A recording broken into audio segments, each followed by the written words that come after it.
What's going on, guys? Hope you guys are all doing well. Today we're just going to be taking a look at some of the stuff that I'm invested in and what it's been doing in the past couple of weeks. It's been a pretty crazy time in the market, and it doesn't seem like it's going to get any better. So I figured I'd just kind of run through what my thoughts were. Just as a disclaimer off the bat, I am not a financial advisor. None of this is financial advice. It's just me talking about this for fun, and none of this should be taken on a serious note. You should always consult a financial advisor or a professional. Anyways, one of the first ones that I've been in is Agnico Eagle Mines Limited, or AEM. This is a gold miner. It's one of the bigger ones in the industry. You can see it has a $17.5 billion market cap. Pays a little bit of a dividend. And you can see here, it's not a crazy grower, but this is... Whoa. You can see back at the beginning of the year, it was only around 60, and it's now at 72. And at the bottom of the March crash, it was down in the high 30s, low 40s. So I didn't pick this up until more recently. So I think it was probably around here in end of June, beginning of July, when we heard about the next stimulus package that was going to get announced. So rather small movement here. I kind of just threw some cash I had sitting in here as just to fight inflation, because I didn't want to be sitting in cash with all this new money coming into the markets. I figured everything would go up, but I didn't want to have my cash sitting around while I was waiting to purchase things that I liked and have it depreciate on me. So that's the first one. Next one, Amazon. Everybody knows Amazon. Ticker is AMZN. You can see this is a very pricey stock in terms of share price. It is a $1.6 trillion market cap. And honestly, Amazon hasn't gotten as much publicity in the past couple months as some of the other stocks like Apple, Tesla, the other big tech names. You can see it's kind of been trading sideways here for over a month. And even if we go back 6 months, it's still relatively flat. It did see the biggest kind of dip at the beginning of this year, or I guess this past year now that we're in 2021. So in January, you can see it was trading around 1,800, 2,000. And then the March crash happened. It went all the way down to around 1,600, 1,500, I believe. I think the chart is not showing it here. And now it's at 3,182. But you can see most of the growth occurred between the crash and about June, July or so, and it's been relatively flat ever since. I honestly think that Amazon is a lot more attractive than some of these other names like Tesla and Apple right now. They're not trading at a great PE, but relative to some of the other big tech names that have seen a lot of spikes lately, they've definitely got a lot more to back their valuation.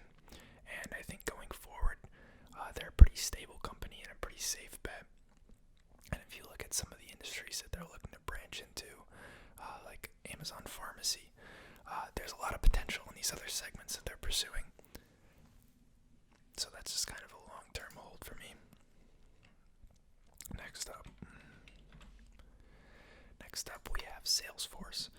I don't have too much in here.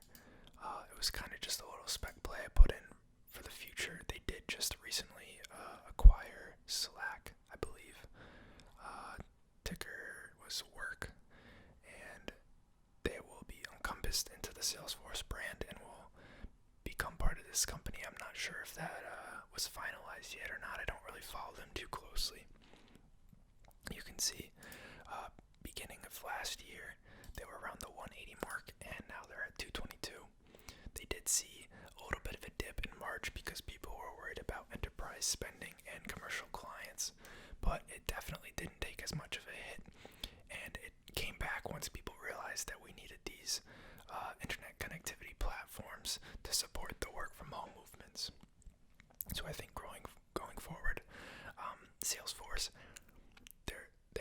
different parts of their business and a lot of different things that they can offer.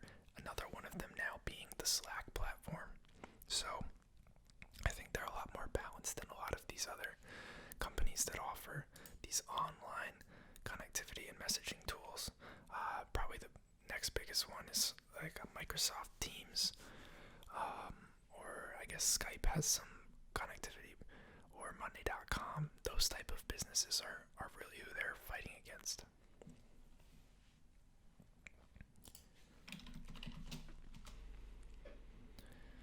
Next up, we got BGS Foods. So this one is probably an odd one that you guys have never heard of, but it's more of just a stable dividend company. I just bought them back in around May, June, and I bought them more just for the dividend for my parked cash, similar to AEM, just kind of to guard against inflation. Because one thing I was looking at was their dividend, 6.88%, and the fact that they operate a lot of grocery stores. That's literally their whole business.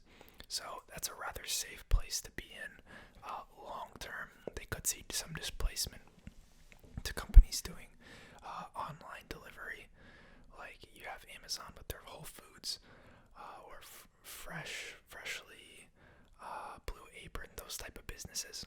But honestly, a lot of the home delivery grocery sales that we've seen has moved more towards things like Peapod, Instacart, Postmates, things like that still require an in-person store. So I feel like it's a pretty safe bet going forward. Trades at a really low PE, although it honestly has been buoying around pretty volatile the past couple of weeks. I'm not really sure why, but yeah, pretty basic company, pretty basic dividend company. Next up, we got Costco. Most of you probably know Costco. It's a membership-only warehouse store. They specialize in like bulk selling. So any food you can think of at the grocery store, they probably supply it in larger quantities, and it allows you to buy it at a discount because you're purchasing more. So it's more worth their while to incentivize you. You can see earlier in the year, it was trading in the high 200s to low 300 range, and then COVID happened. Looks like it dropped not too far actually, down to around 280, probably a little bit lower that the chart's just not showing, 275 maybe, and now it's up at 370. So it dropped with everything else, but then I think people started to realize that Costco is where people go to stock up, especially if they think they're not going to be out and about picking up groceries going forward, or if they're worried about not having enough of something. You go to Costco, you buy a couple cases of water, you buy an 18-pack of toilet paper, you buy a 24-pack of paper towels, anything you need, you can get it there in bulk. So they've seen a massive push into their stores, and they actually came out and issued a $6 special dividend because they had so much cash from what's been going on. So definitely something to watch going forward. They've also really capitalized on the shift to e-commerce. So definitely a player that I'm watching going forward.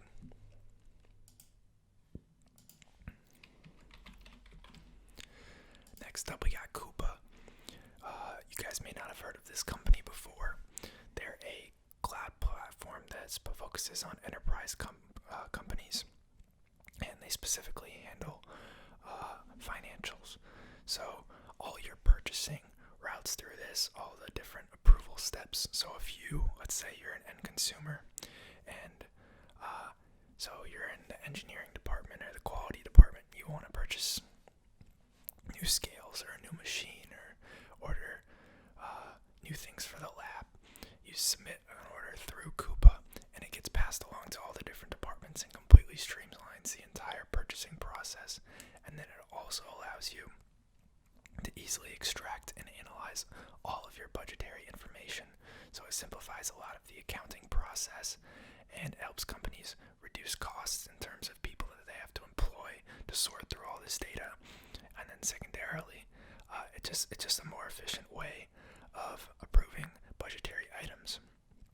So this is someone I think we're going to see a big shift to going forward, and they've already seen a pretty massive pump over the past 5 years. You can see back in 2016 they were a $25 stock, and now they're $345. Right. So one thing about this company that I don't love is they still are not profitable in terms of their earnings per share. It's been getting better, and it's a little undetermined as to if they stop their aggressive marketing and client acquisition, if that would turn positive, because I know that is the case with a lot of big growth names. They're growing at any means necessary, regardless of how much it costs. So you can see they're operating at a negative $2 per share EPS right now, and it's a $345 stock, so not terrible, but also not great.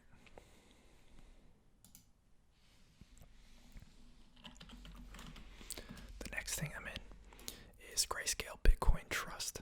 So unless you guys are living under a rock, you've been hearing about Bitcoin everywhere. So I've actually held Bitcoin for a long time. I think the first time I bought was back in 2017 or so. It wasn't through this trust, but ever since around May, June, when I found out about this trust, I threw a couple of shares in all of my accounts. One as an inflationary hedge, but two just as a what the heck, if it goes crazy, I'll reap some benefits and it'll be in my accounts. It's simpler for tax purposes than trying to track crypto transactions. Now that you have to follow capital gains tax with them, and it does have a little bit high of an expense ratio, but I don't have too much of it, and my main premise is that it's just to protect against Bitcoin going ballistic if I can get a little bit of the pie. So in that case, the couple percent that I lose to the expense ratio doesn't matter to me at all. And we can see that strategy is played very nicely around the 17s, I think. Right here is where I acquired most of my shares. I only bought a couple way back, and then I bought most of my shares that I still hold now around here. As you can see, it's up at $44. It's actually gone pretty crazy. But that's a good way to get into Bitcoin if you don't want to handle the online exchanges, cold wallets, and tracking your transactions to report to the IRS, because it just trades like any other stock.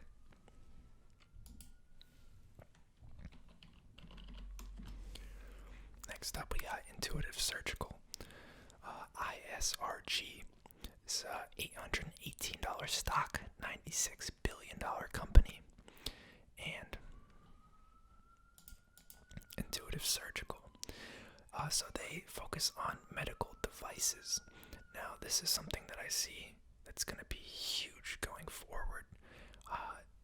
They make a lot of these automated surgery tools, or the ones with the you look in through camera goggles and you can see inside the human's body from a little pen camera, and you can control either by hand or by digital controls what the machine is doing. So it allows you to perform very, very complex surgeries.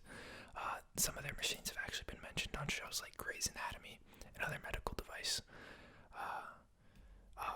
shows. So I think they're awesome. I first bought around the $650 mark. This was months ago, in July, and then again in September here I added to it, and I don't have a ton of it, but I've just been holding it. I think we could easily see this break $100 billion market cap in the next month or two.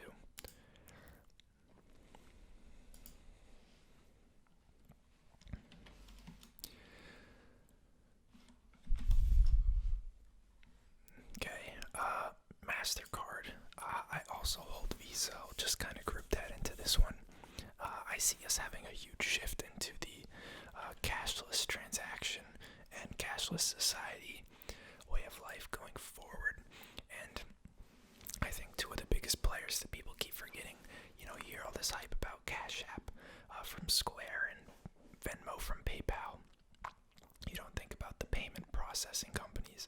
So Mastercard and Visa, they're getting 2 to 3% on every transaction that runs through any of these companies. So you try and cash out your PayPal account, you try and cash out your Venmo account, or you receive payment. It's either one or the other, depending on if you're buying or selling. They get a 3% cut of all transaction volume. And you could be saying, well, what about Discover Financial and Amex, American Express? I do like both of those, but the thing that makes Mastercard and Visa so much better, in my opinion, is that they don't actually hold any of the liability.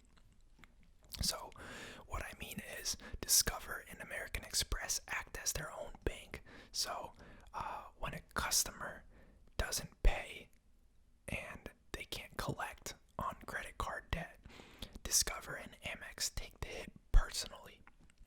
Mastercard and Visa partner with other banks who take the responsibility of the debt in exchange for a small fee of that transaction fee, and they get the marketing and vast payment network offered by Mastercard and Visa. So not only does this allow Mastercard and Visa to have little to no liability, but they also have upwards of 40 to 50% profit margins, net profit margins, because it's such a scalable business model and they don't actually hold much of the expenses. And I think it's just a phenomenal place to be. They're also steadily growing their dividends. They're a huge cash cow. If they decided to pay out higher dividends in the future, I think right now they're focused on fighting each other and maintaining a hold in a lot of the foreign countries, where you have these other smaller players popping up trying to steal market share. You can see they are trading a little hotly at like 53 PE here for Mastercard. Let's see what Visa's at. And 44 PE for Visa. So you can see they're a little high up there, but they're very steady. You can see they fell off just like everything else back in March, and then they came soaring back. I don't think transaction volume has gotten back up to full capacity as it was before COVID, just because a lot of in-person traffic still supports these payment providers, but they do definitely hold the lion's share in online retail. Alright guys, so I think I'm going to wrap this one up here. This is probably like 1/3 of the companies that I'm invested in, or a half maybe. So I'll definitely do another video like this down the road if you guys are interested in it. Let me know what you thought. Drop a like, subscribe if you enjoyed it, and I'll see you guys next time. Thank you.